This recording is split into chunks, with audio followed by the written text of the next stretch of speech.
Hey everybody, welcome back to my shop. I am the convicted Christian. I am 7 years clean. I did 10 years in prison in my 20s. And now I'm just making videos trying to explain from a ex-prisoner's point of view, that we really do want to go back in society. Not all of us, no. There's some that are going to come out and they are still going to be on the BS that they were on before.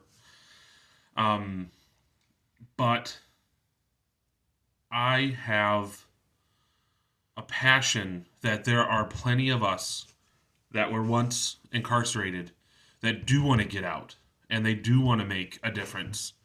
And a lot of people that are already have never been in, maybe are very successful or even moderately successful, feel that when those type of people are asking for help, they are looking for handouts, and that's not anything close to that. Now, the people that don't want to change, yeah, they're looking for handouts. They're looking for someone to take care of them, someone to take blame if things go bad, and those people will eventually either find their way back, or if they can get into the system, they'll be on the system for the rest of their lives. It's just the way it is. There are people out there that don't want to be a contributing, successful member of society. Well, but there's also a lot of us that do, and because of the attitude, which honestly, if I was in the other side of the fence, I may have the same views. I'm blessed. That may sound like a weird way to say it, but I am blessed to have that experience. I have experienced so many things in life, and I'm only 36, about to be 37. As a child, I traveled Europe with my family. Um, I successfully attained an HSED because regular high school just wasn't going to cut it for me, and yet I was still able to do that. Uh, just the amount of blessings I've had, and yes, at the time, prison was not a blessing; it was a punishment. But it also saved my life because having the last time I went in was the longest stay that I had, and that was 6 years. It finally got me to realize that if I didn't change, I was going to either die from drugs, drinking, whatever, or I was going to be in prison until I died. And unknown to a lot of people, it's almost easier to get drugs and alcohol in prison than it is out on the streets. It's a community in itself. And so I was either going to die in prison or of some type of substance abuse in or out of prison. But the last time I told myself, okay, if I'm going to change, then I need to learn everything about why I do what I do, and I need to learn everything that is going to make me successful. Because it's very true, knowledge is power. Not power over other people necessarily, unless you know something very specific, but power over yourself, power over how you feel, and power over how you accept and dismantle failure to become a win. That's what all the famous entrepreneurs have done. That's what all the famous big wig companies have ever done whenever they first started out. That's it. And people do it every day on smaller scales.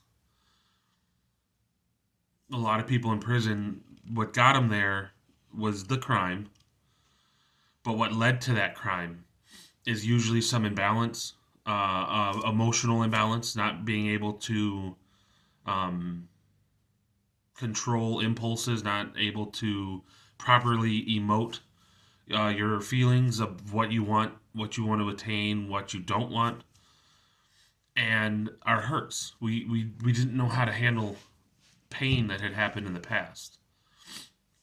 So they lashed out and they found something that made them feel better. For some people, it's violence.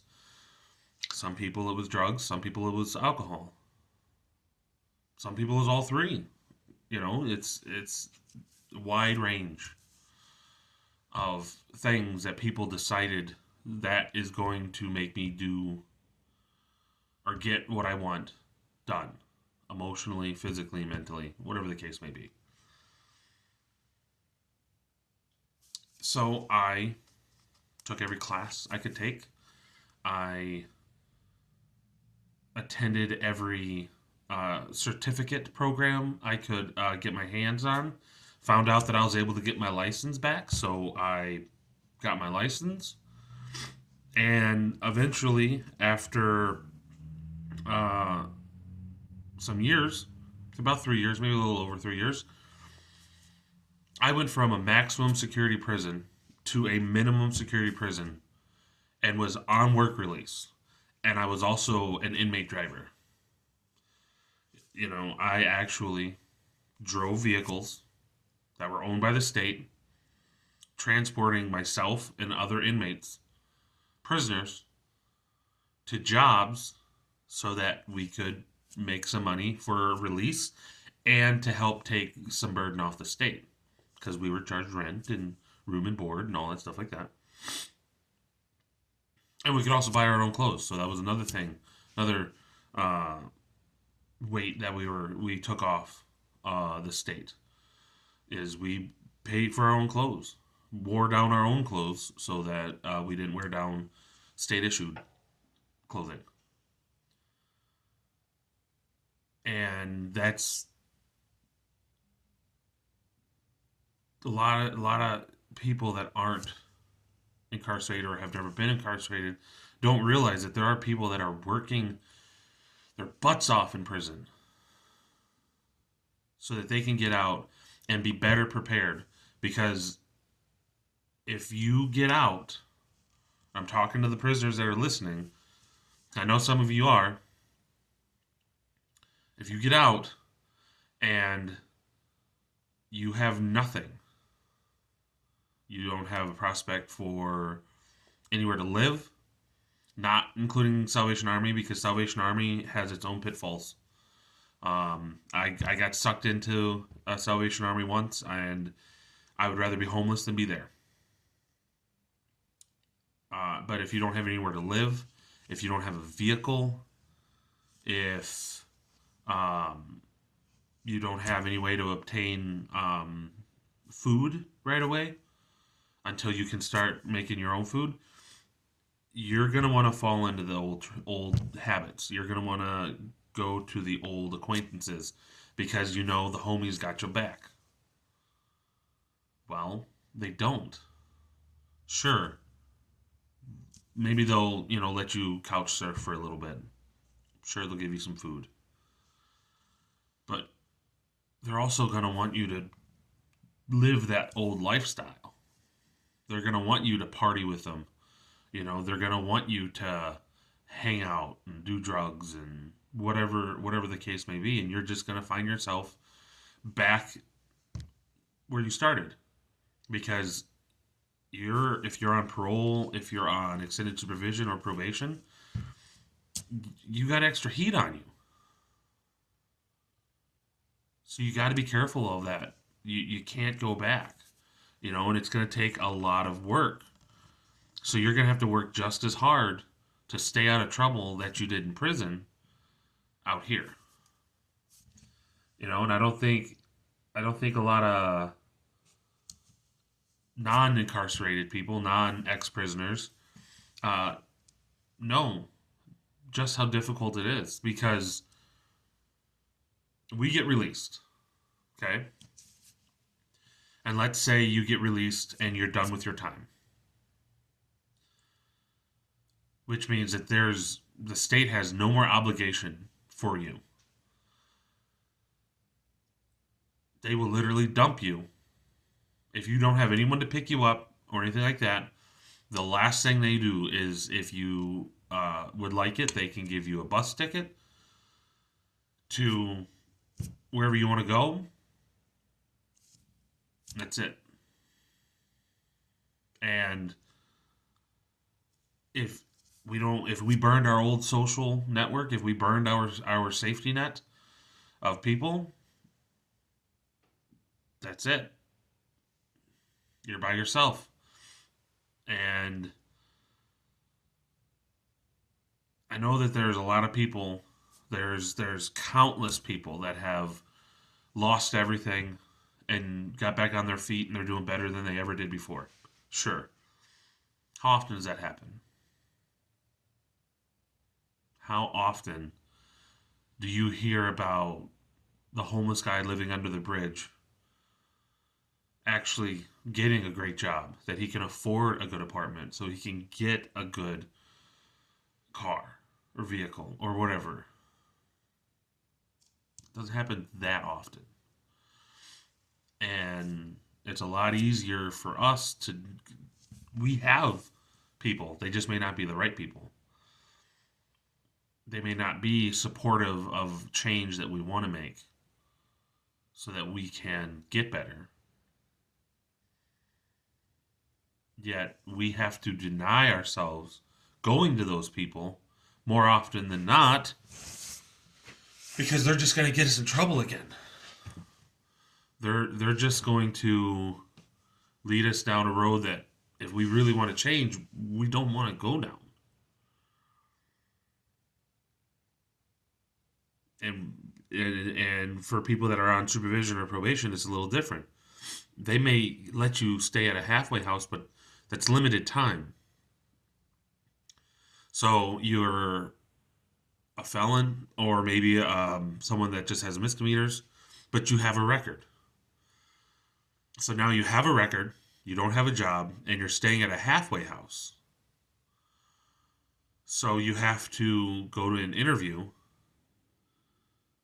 If they ask questions along those lines, tell the truth. Maybe you'll get lucky. And you'll have to hope that they give you a job. But with a record, it's a little difficult. It's not as hard as a lot of people like to make it seem, but most places won't let you in. Not right off the street. You either need to know somebody, or my tactic was always go to the temp service. And I was usually able to, with honest work, putting in the effort, I could get myself hired on. So let's say you do get a job within the first week, 2 weeks. Okay. That burned up what? 7 to 14 days of your typically 90-day stay at a halfway house. So now you got to put together enough money for a security deposit and first month's rent while paying to stay at the halfway house, and any fees and stuff that you need to pay that you weren't able to pay when you were incarcerated. And then you need to put in a million applications for apartments or houses for rent or duplexes or whatever the case may be. And then they do that background check. And it's not great. So again, you either need to know somebody, or you need to be associated with somebody that is highly respectable that can vouch for you. Those are your options.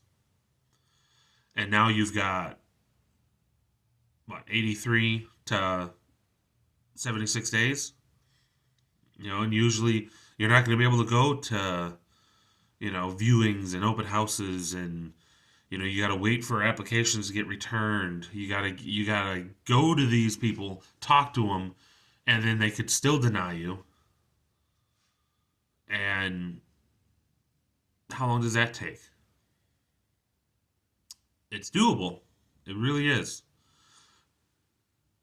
But what I've noticed is that as time goes by, it seems that less grace is given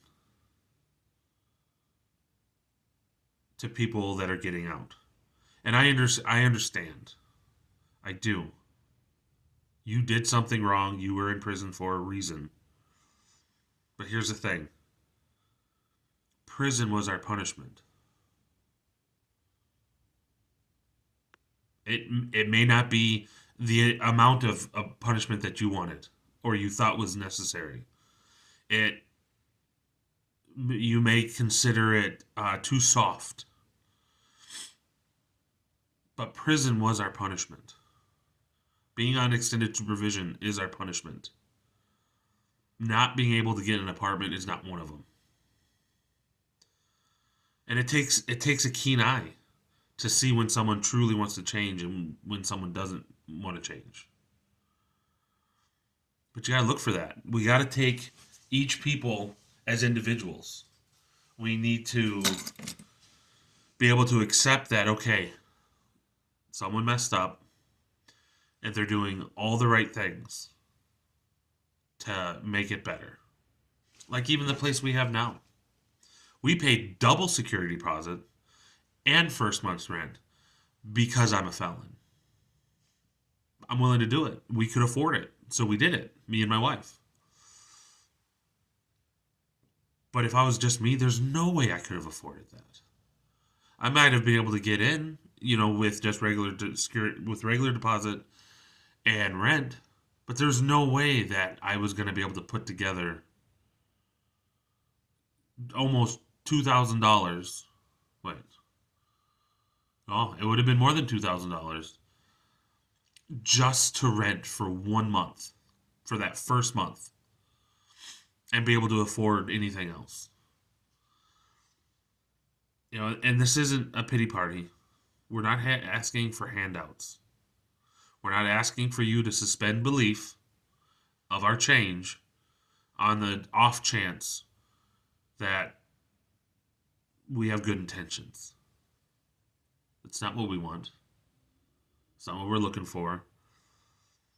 For those of us that are trying to be where you are, for those of us that are trying to be successful, that are trying to give back, that are trying to be good husbands and fathers and sons and brothers, we want a chance to show you through our actions that, hey, I'm willing to do what it takes if you're willing to give me any sort of chance. When I got out and I moved back in with my parents, we made a ridiculous family agreement based upon a lot of my previous mistakes, respect, and the fact that up to this point, after the age of 19, I had not been successful in anything other than being released from prison. And they have to release you at certain points. So that's something that I think a lot of people could think about if you haven't been incarcerated. Don't give us handouts. Don't don't pity us. We don't want pity. Most men don't want pity. We want a chance. We want to work towards your respect if you're someone that we want respect from. And the more you hand out that respect, you're not going to hand it all over at the same time because we're criminals. I get it. But if you get a little in the beginning, a little bit of respect, we're going to work harder to earn the next little bit of respect. And we'll keep doing that until we have your full, undivided respect, or something happens, or if you decide that it's not worth it, or if we have to move, or whatever the case, whatever the circumstance permits. those that are really trying to change and can show you by their actions, they want a chance to be where you are. They want a chance to be able to stand on their own 2 feet and do what you're doing. And if it's within their power, maybe they'll turn around and they'll help somebody else. Maybe they'll turn around and be able to help you if you're struggling. So, kind of a weird video. It does not really have a ton of direction. I'm going to do some more videos like this while I come up with. I have something going on right now that I want to put in video, but it's not ready. So I am so glad that you stopped and watched this video, because this is closer, probably the closest to just me being me that I've been in my other videos, because my other videos were more directed, more focused on a particular topic. And if you really like what you're hearing, if you really like what knowledge I have to give in this video, check out my other videos. They're a little bit more informative. They're a little bit more about what I did to stay out and the process that it took. And I'm really trying to get this thing rolling, get the train going on this, so I can help other people. I have had some meetings, and I've talked with some people about speaking and getting out there, and it would be very helpful if this started going. So I beg you, if you like what you hear, if you don't, leave a comment. Say, hey man, that sucked. I don't like it. Okay, I'll bring it up in the next video, and I will see what I can do to change it up. But if you like it, please subscribe, please like, please smash the rumble button. Please be a part of this journey with me. Listen to, the things I've done in my life to go from smart kid to professional criminal to where I am now. So get in while the getting's good. We're absolute ground floor for some big things that I would really love to do. I can't do it without y'all support though, and I could really use it. So comment if you have any questions. I will answer them in my next video. And I hope that everyone has an amazing day and an even better tomorrow. Remember what 1 Corinthians 13:13 said. For God made these three, faith, hope, and love, but the greatest of these is love. And with love, we can change the world. Good night, guys.